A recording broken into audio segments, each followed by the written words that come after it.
Hello and welcome to the 2022 International E-Assessment Awards Finalist Showcase Series, kindly sponsored by the British Council. As you're probably aware, this series is all part of the lead up to the EAA's annual International E-Assessment Conference taking place in London on the 21st and 22nd of June, where you'll be able to meet others from within the e-assessment community and find out more about a range of exciting and cutting-edge assessment projects. If you haven't had a chance to register for the conference as yet, please do so via the link on the screen below. This week, we're going to be talking about the Best Formative Assessment Project Award category, which is very kindly sponsored this year by Prodigy Learning. We're now going to hear from Andrew Griggs, COO at Prodigy Learning, who is going to tell you a little bit more about the category and the finalists. Thank you ever so much. My name is Andrew Griggs. I am the COO at Prodigy Learning, and I am delighted to introduce the Best Formative Assessment Project at this year's E-Assessment Association Awards. At Prodigy Learning, our mission statement is to empower learners to develop and prove skills. We do this through the provision of world-renowned vendor certification and by development of leading-edge assessment solutions. Team Prodigy were overjoyed to have walked away with the Best Formative Assessment Project at last year's awards. We won with our Coding in Minecraft credential program, and we felt it was only right to return this year and pass on our title to the next innovative organisation. Prodigy Learning secured this award with our revolutionary K-12 Coding in Minecraft computer science credential product. Our credential product with supporting curriculum is delivered through Minecraft Education Edition. Our Coding in Minecraft objective is to close the digital skills gap and engage young and diverse learners through game-based learning and easy-to-teach curriculum. Minecraft is one of the most popular video games in history and promotes creativity, collaboration, and problem-solving in an immersive environment. It transcends all platforms and appeals to players regardless of age, demographics, or geography. In Coding in Minecraft, learners navigate their way through a custom-built Minecraft world, completing a range of coding activities using MakeCode, JavaScript, or Python. Student output is recorded via our Skillify assessment solution, which allows teachers to review, mark, and offer feedback to their students. We have recently enhanced the formative process by the release this week, in fact, of AI grading to further support teachers with providing feedback. The Best Formative Assessment Project Award recognises a similar assessment project or solution which brings clearly identifiable benefits to formative assessment in a specific field. Submissions were judged on how they met each of the 6 entry criteria, and these were: challenge or need. Has the formative assessment solution been developed to address a clearly identified need? What is this need? How has the need been addressed? Implementation. Is there evidence of a successful implementation strategy, including alignment with organizational goals, engagement with key stakeholders, marketing, piloting, support, and evaluation? Specific achievements or benefits delivered by the solution to date, for example, improved user performance, cost savings, and time savings. Number 4, innovation. How is the project or solution distinctive and innovative? What does this solution or project offer that is different to any comparable products or uses in the local market or sector? Ease of use and accessibility. Is it easy for students and assessment administrators to use? For example, screen layout and navigation or user guidance. Does it support accessibility for users with a wide range of needs, whether they are alternative formats, audio options, or adjustable text size? And finally, reliability and scalability. How robust, reliable is the assessment delivery system? Is it scalable, and what are the challenges to overcome to meet this requirement? I would like to take this opportunity to thank the judges, Patrick Coates, Charlotte Bosworth, Martin Rhodes, and Liam Symington. Thank you for your valued time and commitment in supporting the awards process. Now to introduce the 3 finalists in this Best Formative Assessment Project category. They are ACCA and TestReach with the ACCA CBE Practice Platform, University of Derby and Vretta with Elevate My Maths, Nurture with Next Generation Feedback and Assessment, Best of luck to all finalists, and we look forward to announcing the winner on the 21st of June. You will have a chance to hear about each of these entries in a moment. Finally, I would like to say a huge thank you to the E-Assessment Association for allowing us to sponsor this prestigious award. We look forward to seeing you all in London in June. Thank you.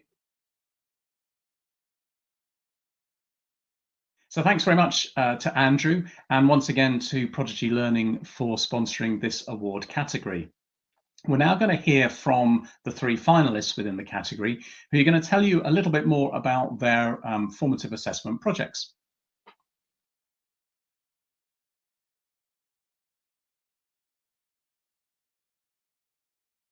Hello, I'm going to give you a quick 5-minute overview of ACCA's Practice Platform Solution, which has been shortlisted for the EAA's Best Formative Assessment Project Award. My name is Louella Morton, and I am co-CEO of TestReach, and this was a joint submission between ACCA and TestReach. Now, when you look at most practice test systems, the reality is that they tend to be quite basic. The look and feel, is often different to the live exam. There's limited practice papers available. Usually it's just auto-scored questions. You don't tend to get marking for constructed response. And there tends to be basic reporting, if any. Often it's a single use case, so it doesn't last for the duration of the qualification, and you don't tend to have input from tutors. The reality is that often it ticks a box, but really when you look at it, does it provide much benefit to the students? Now with ACCA, they were very passionate about changing that. It was all about enhancing the performance of the students and really putting the students front and center and making a difference. After a tendering process, TestReach was selected, and we worked with them very closely to create a world-class practice test platform. And that component, there's two components there. First is the system itself. So you have a cutting edge system, it's intuitive, there's lots of different features in there, and it serves both the students, ACCA, and also the learning providers right across the globe. On the content side, there's a whole array of self-serve content, many auto-scored and constructed response question types, and it's made available throughout the full student journey. So it's not just about a point solution for a specific exam. Today, the system has about 500,000 students globally. It also has about 450 learning providers. And of course, there's lots of ACC administrators and authors, etc., on the platform as well. The great thing is that ACCA provided this as an additional feature for students at no additional cost. And that does create a level playing field across their student base. And the system serves not only official ACCA content that's developed centrally and practice tests that are more official, but it also allows all the learning providers, all 450 of them, to author their own tests and practice tests for their own candidate cohorts. So it is very student-centric. It replicates the complete look and feel of live exams. And there's many, many different practice tests. There's literally hundreds of them right across the system, where there's quite a complex and sophisticated catalogue system, allowing different permissions to different people depending on where they sit in the organisation. It has single sign-on for students. There's options to self-mark, and also tutors can mark within the system. You also get personalised feedback, and there's online and offline options, and it's available throughout the full life cycle of the student journey, which is very important. There's lots of interesting dashboards, interesting content, and it's quite innovative about how it's displayed, making it really, really easy to use. There's also an exact replica of the in-exam environment so that students can really practice properly and know that on exam day they have practiced well and they only are worried about the content. There's also self-marking, so students are given lots of guidance on how to mark questions, and there's different ways in which they can score things, and that really helps them to get their heads around more constructed response question types. There is also comprehensive reporting, and that tracks performance over time. So it's not just about, one practice test for one exam. Students can retake that multiple times and they can actually see, is it making a difference? Now with ACCA, it was all about, organizational goals And one of the key organizational goals for ACCA is around student progression. And it's all about giving the students the support they need to make sure that they have the best chance possible within their exams. And when you look at those organizational goals, it really translated into these key points. So it's all about helping them to understand the exam format and making sure they have good quality study material, having the ability to practice the questions so that they perfect their exam technique, having marked mock exams, and also post-exam support. Now, when you look at those points, the practice platform underpins every single one of those. And in fact, often with student journeys, there were unexpected benefits because at each stage in their career progression, students have to decide which modules to take for the next year. And through the use of the practice platform, they were actually able to try out some of the modules for the following year and determine, is this really something I want to do or not? So it actually helped them guide their choices in terms of which direction in which they wanted to go. There's lots of student and tutor support, and right across the board, the levels of usage has been really, really high. The positive feedback has been overwhelming. So overall, it's been a fantastic success. Now, obviously, it's great to have a system that is very well liked, but really, really importantly, you must have some metrics there as well. And ACCA have been very keen to get metrics around the impact of the practice system. And certainly, these are some of the figures from December last year. And you can see for different student types, for all the various different exam types, right across the board, the figures in the red bar, which are those students who participated in the practice test solution, you can see that their results in their full exams are higher than those in the grey bars who did not participate in the practice test solution. So there's strong empirical evidence showing that right across the board, this solution has been a great success. So thank you very much indeed for listening. And certainly we are very, very excited to hear the outcome of the award results on June 21st. Thank you.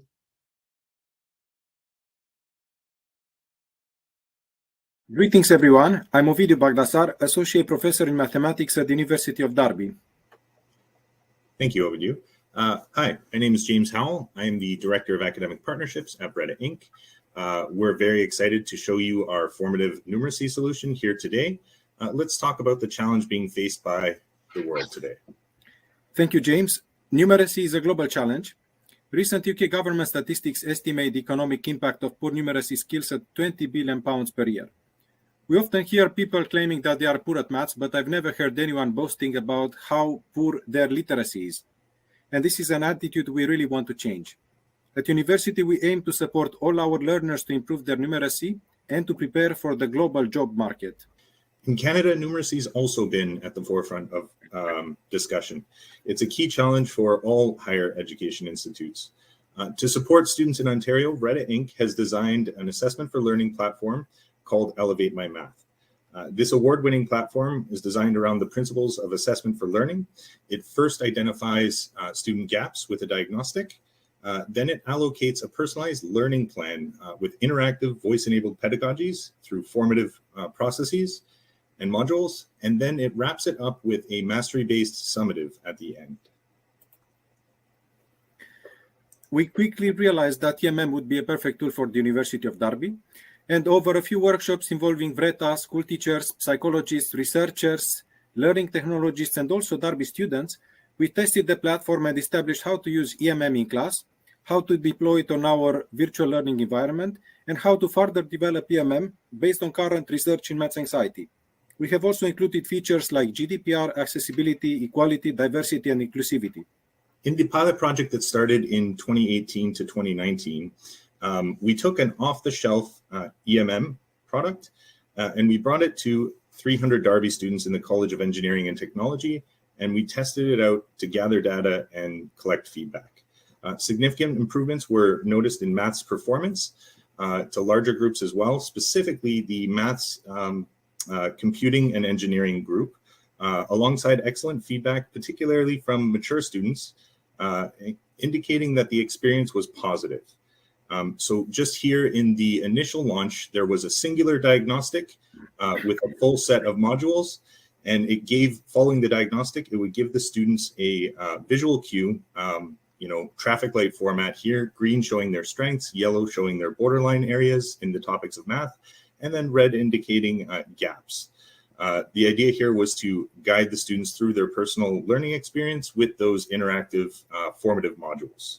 The next phase of this formative assessment project between Derby and Vretta led to the development of a new technology now called EMM 2.0.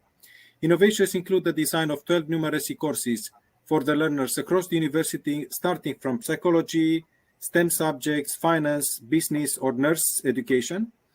Then each course now has a modular design in which a topic is assessed by short diagnostics, followed by remedy lessons, summative assessments, and also a final proficiency assessment. Repeatable summative tests are used as formative assessment, which facilitate student engagement and learning. We designed new interactive dashboards to enable effective feedback from tutors, redesigned the interactive remedy lessons to promote equality, diversity, and inclusion. We have also developed new library guides in collaboration with the skills team and also digital badges working together with our marketing team. Finally, we have completed the EMM integration with Blackboard at LTI 1.3 standards, and this was a year ahead in advance of the deadline across the sector. We then assessed the impact of EMM in a computational mathematics class with over 150 maths-anxious students each year has been fantastic. In the current phase, students have to complete 2 of the new EMM courses, namely D1 and D2, for which they are also awarded digital badges on completion, which they can share with potential employers on social media. Usually pass rates, this is the proportion of students scoring 40% or above, was around 85%, while good grades, these are the students scoring 60% or above, were about 60%. Even during the pilot projects in 2018-19 marked in yellow, the students completing EMM had pass rates of 93% and good grades of 64%. Over the last 2 years, despite the COVID pandemic, pass rates went up to 96-98%, and the good grades went up to 85%. In other words, numeracy skills courses provided immunity against course failure. This case study has been published on Vretta's blog, EAA's website, and also disseminated in press, and similar work is now going on in other subjects. So far, EMM 2.0 has been used by thousands of students at the University of Derby, by around 8,000 NASBET teachers each year, and also by learning communities including SADACA or FEFZ. Recently, it has been used by SMEs in our region to upskill their workforce free of charge through a project sponsored by the European Social Fund. This formative assessment project also supports pedagogic research in mathematics, and we collaborate with a number of academic partners in Turkey, Sweden, and Romania, and we are also looking for other collaborations. The Derby Formative Assessment Project began with noble goals to increase student success in numeracy and raise awareness about math anxiety at the university. This innovation to EMM 2.0 is really the next step in numeracy training. By including badging and micro-credentialing, success and integration into social media can be shared across the student body to reduce barriers and promote access and inclusion in mathematics education. This transatlantic project and collaboration and development has led to a better, more flexible EMM to upskill students. And with learning by doing and engaging students with a platform like this is how we will achieve our vision of a world where everyone enjoys mathematics. It's an honor to be considered for this award, and I cannot thank EAA enough for this wonderful opportunity. I look forward to seeing the results.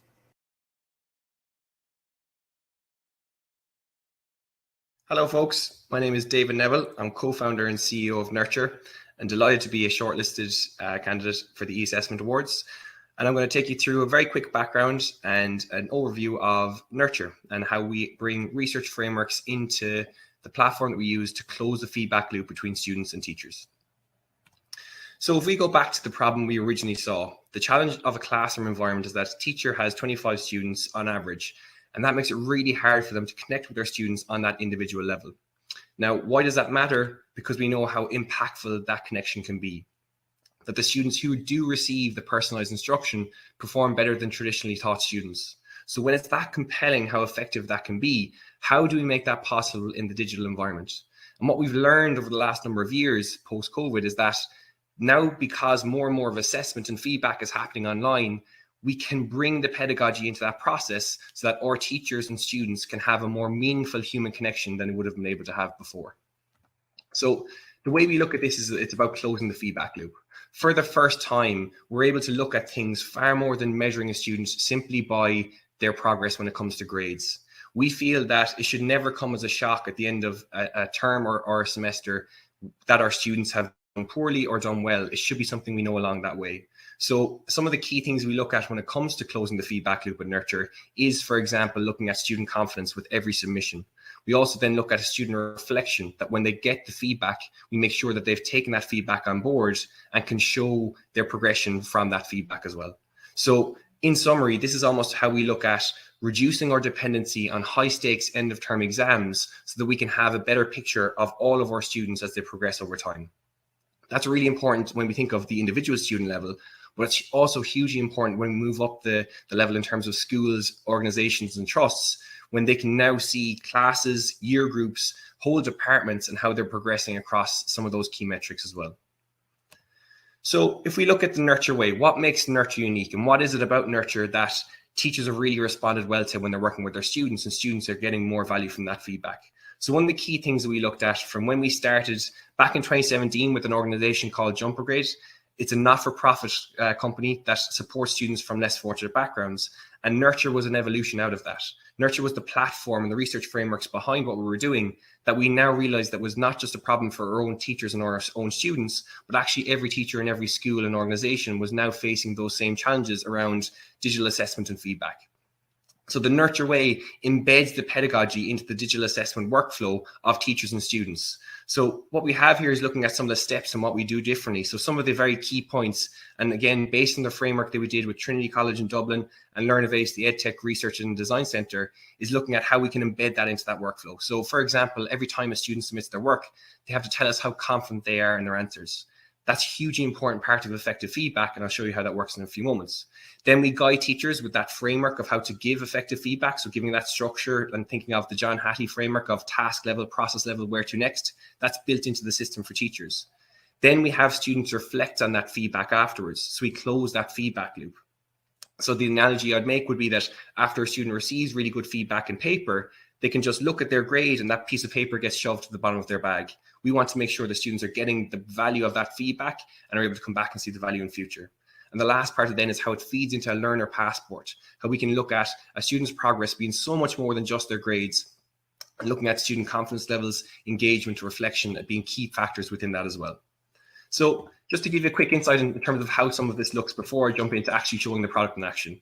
On the student's end, I mentioned with every submission, they get to see, they get to tell us how confident they are in their answers. Again, being research-led in our process here is really important. So when a student submits their work, the teacher can now tell that the student who is overconfident and maybe didn't do as well versus the student who has low confidence but did really well themselves. Those two students need really different feedback. Similarly, then, if we look at the structure we give in this, and I'm actually just going to jump over to the product now and actually show you Nurture in action when we talk about that reflection piece. What I have here is the integration within Microsoft Teams, so Nurture being accessible within the tools that teachers are already commonly using, and being able to bring the student reflection into the key part of closing that feedback loop. So for example, in this assessment for my class here, for the more junior students or the younger classes, I can have them do the emoji response, which asks them, how do you feel about the feedback? Are you disappointed? Are you happy? Adding a comment, and only then do you unlock your grade. So what we're doing is removing that ego response and having students reflect on their feedback before they actually get to see what the score was in the end. Then even going one step further in terms of that being research-led is the 3-2-1 response, that after a student receives their feedback, they're now asked to tell us 3 things they've learned, 2 things they found interesting, and 1 question you're still left with. And again, only then are they allowed to unlock their grade. So what we're starting to see, and it's really exciting when I talk about it in just a minute about how this impacts our learners and the outcomes of those we work with, is the healthy habits they're building around feedback. Not only do they get more value from the feedback at that point in time, but they also get the benefit of seeing the results from that feedback and coming back to it in the future because they've seen how powerful it can be for them at that point in time as well. So just to jump back now and back into the presentation to give you a sense of how Nurture works from the practical perspective is seeing that learner passport that I mentioned earlier. So because we have these new touch points that we're collecting along the way, such as student confidence, their reflection, we have a much better insight on our students than just grades. So for example, we never present grades back without the student confidence levels, because one without the other is a really misleading stat. Similarly, now you can look at this from an individual student level where we can see their progress over time, where confidence is too high compared to their actual score. Is there a bit of resetting need to be done there? And also their engagement score that's informed by whether a student has been engaging with the feedback, have they been reflecting? All of these factors are taken into consideration. But this is the individual student view. What's really exciting is it move up the chain of command within schools, organizations, is the insights you can start to see in terms of classes, subjects, year groups, and the insight that this can give us as well from Nurture's powerful engine behind the background. Last thing that I'm going to touch on, and this is kind of to bring it home in terms of the impact that we've seen from the teacher student perspective as well. Being research led is a hugely important part for us. We have a PhD that's ongoing through the School of Education here in the University of Limerick, and looking at the learning outcomes of our students, where 9 out of 10 students report an increase in confidence when they've used Nurture for 12 weeks or more, with an average grade of improvement of 14.6%, which is really powerful. And I think it's really important for both teachers and students to see the value in this. Students see more value in the feedback, teachers get to save time and improve the quality of their feedback as well. And as I approach the end, I'm just going to talk about where we see this going within Nurture and talk about, let's say, where the application of Nurture sits. One of the things that makes us really unique is that we're subject and system agnostic. We started working with secondary schools, and I've also now seen Nurture being applied from primary school level up to higher education, further education, and in time we want to build towards corporate learning. So this is where, from our perspective, the Nurture assessment model is not about just, let's say, the teacher and the student's background, but it's about how to help be the experts in feedback. And that's where we can unlock that human connection between a teacher and a learner, or a manager and an employee at a point in time of their learning journey.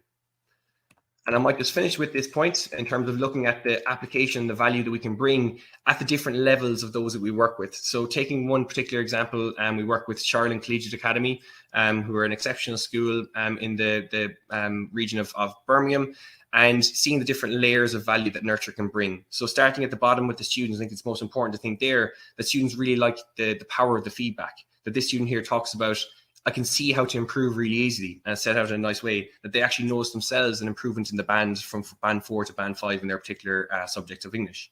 Next, you can see the teachers being able to see the benefits, that they're now able to group students by common areas of need. It informs their class practice, and it makes things easier to have that more meaningful feedback connection with their students.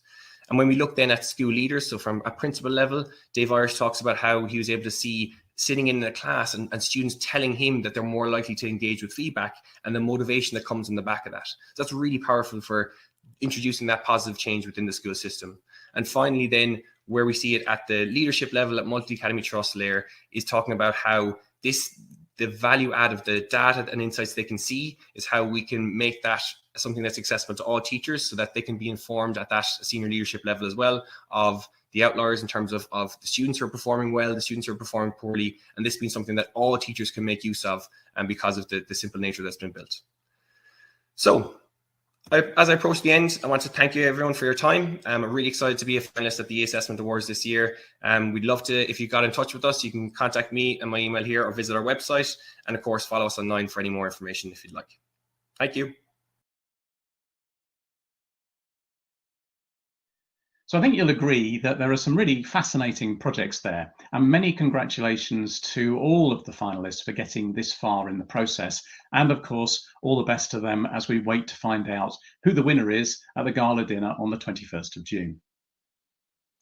Last week, I chatted with Paul Muir from the British Council, where we were discussing the use of technology in supporting formative assessment and the benefits that this approach can bring.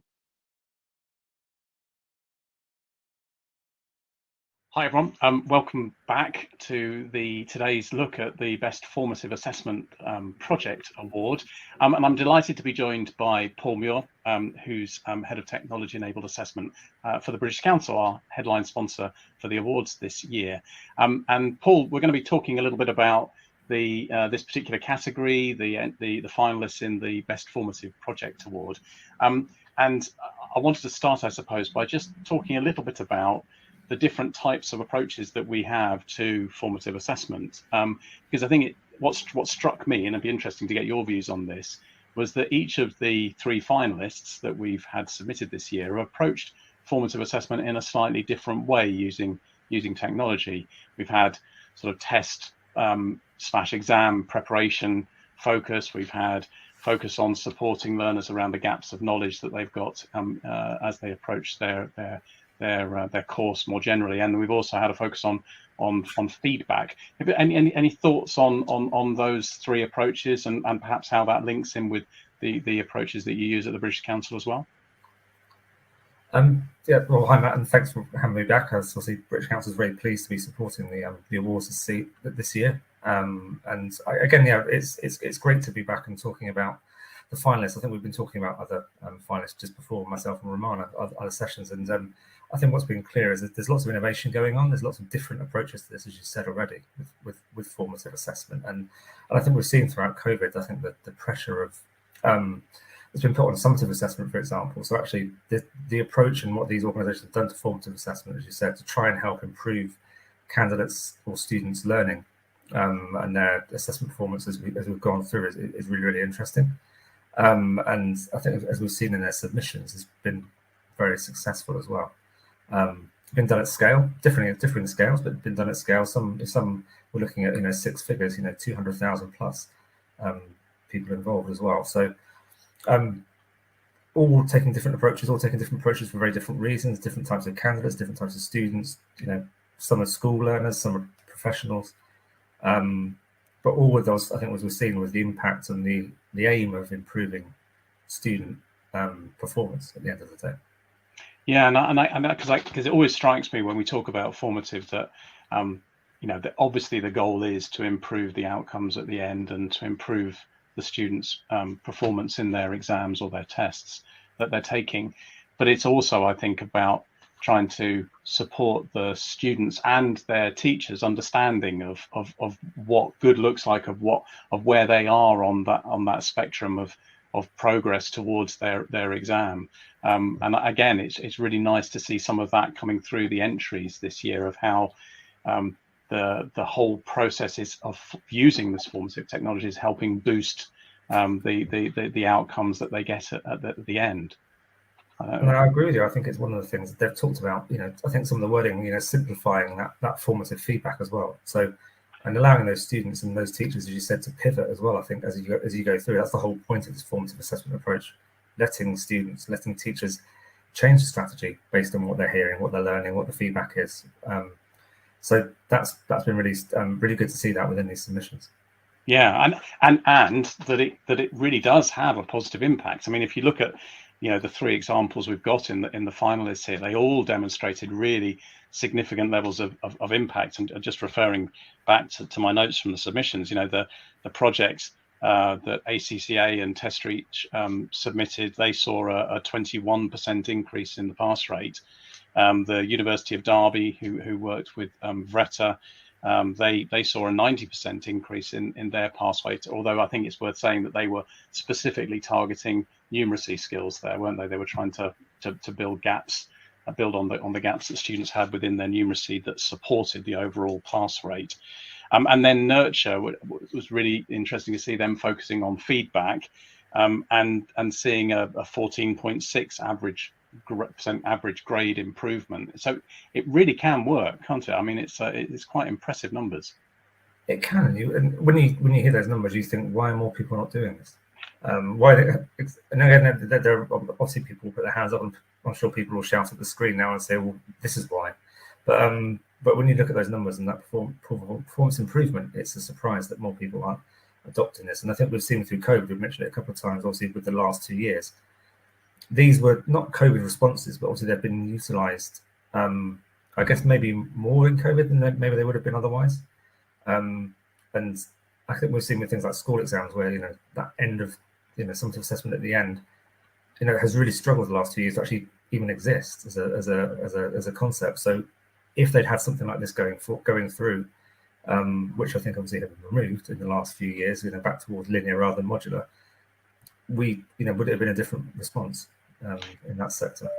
Yeah, and I think it is interesting, because I think the truth is that lots of people do formative, because the difference between formative assessment and everyday best practice in teaching and learning is actually quite minimal.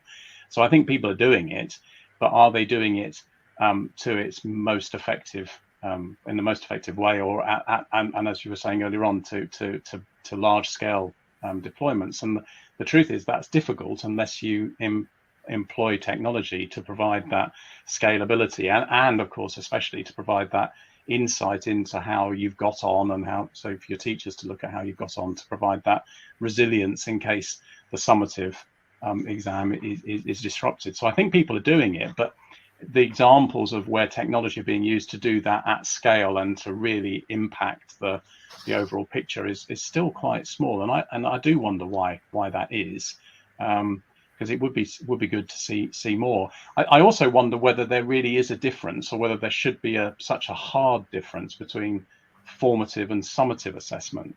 I mean, obviously they are different in the purposes of why they're being done, but I wonder whether, I'd be interested to hear your thoughts on this, whether if you're doing summative assessment properly, whether formative assessment just naturally falls out of that.